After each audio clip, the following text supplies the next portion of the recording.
Yeah, it was a pickup. Plain and simple.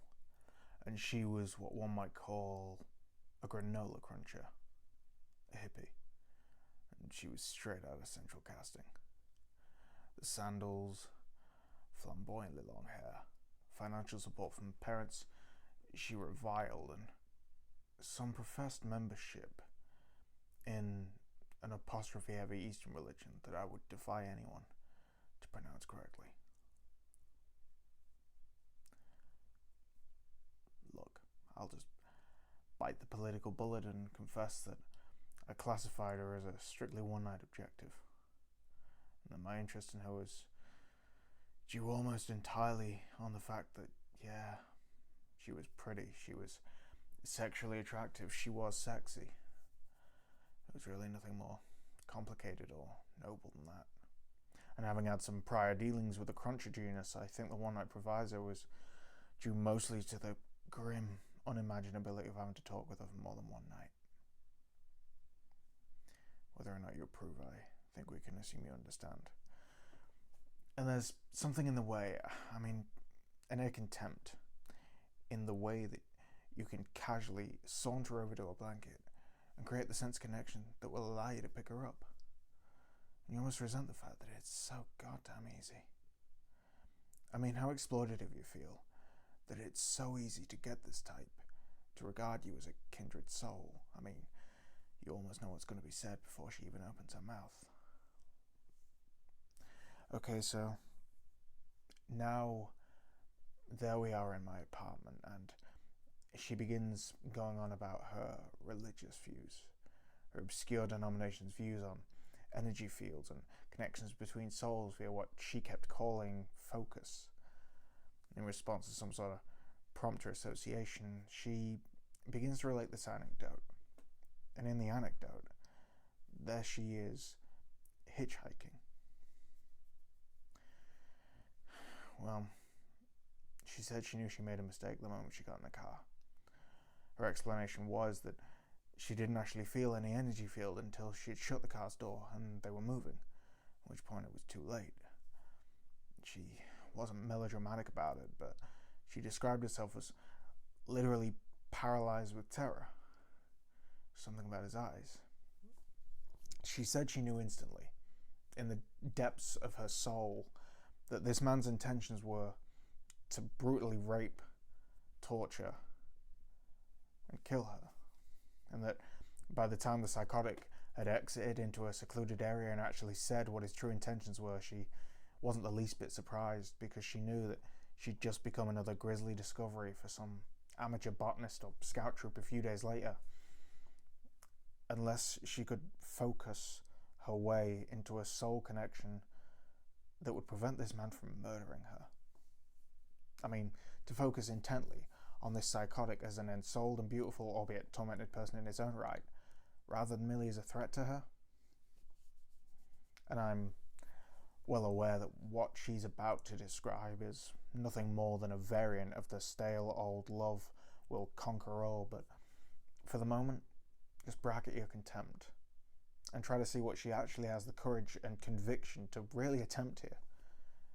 Because imagine what it must have been for anyone. Contemplate just how little kid level scared you'd be that this psychopath could bring you to this point simply by wishing it. So now, there she is in the car, and she's realizing that she's in for the biggest struggle of her spiritual life.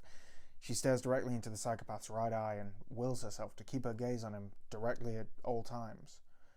And the effects of her focus, she said that when she was able to hold her focus, the psychotic behind the wheel would gradually stop ranting and become tensely silent.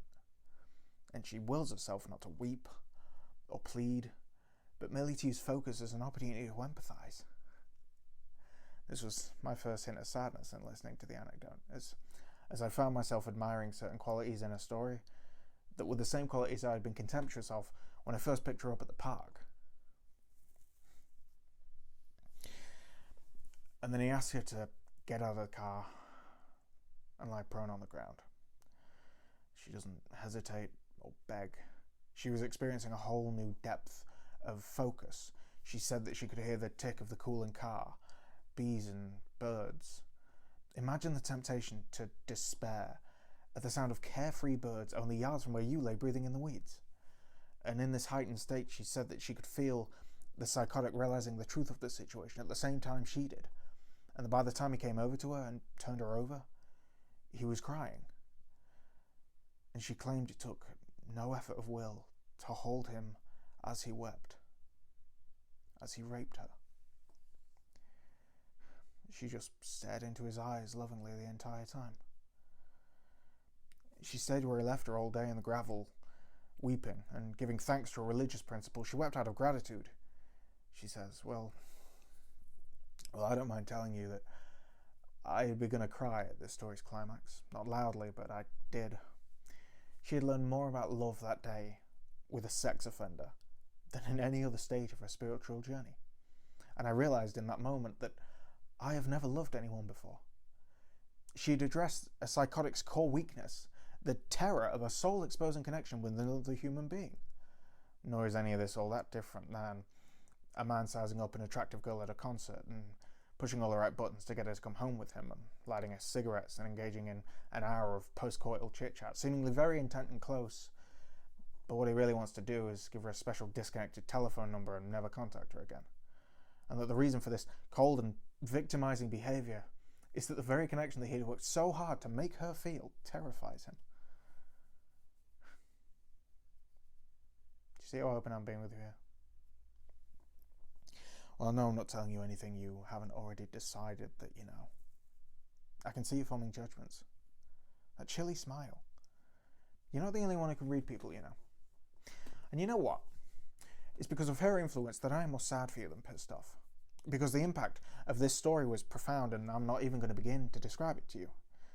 I mean, can you imagine how any of this felt? To look at her sandals across the hall on the floor and remember what I'd thought of them only hours before. And I'd say a name and she'd say what? And I'd say a name again.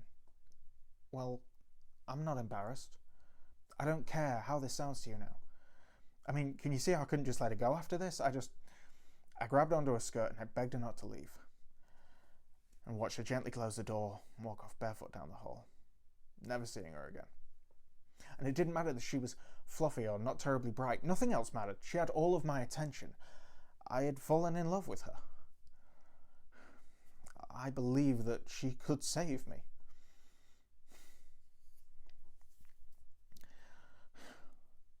Well, I'm aware of how all this sounds.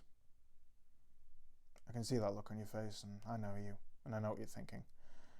So ask it. Ask it now. This is your chance. I believed she could save me, I said. Ask it now. Say something. I stand here naked before you. Judge me, you bitch. You happy now?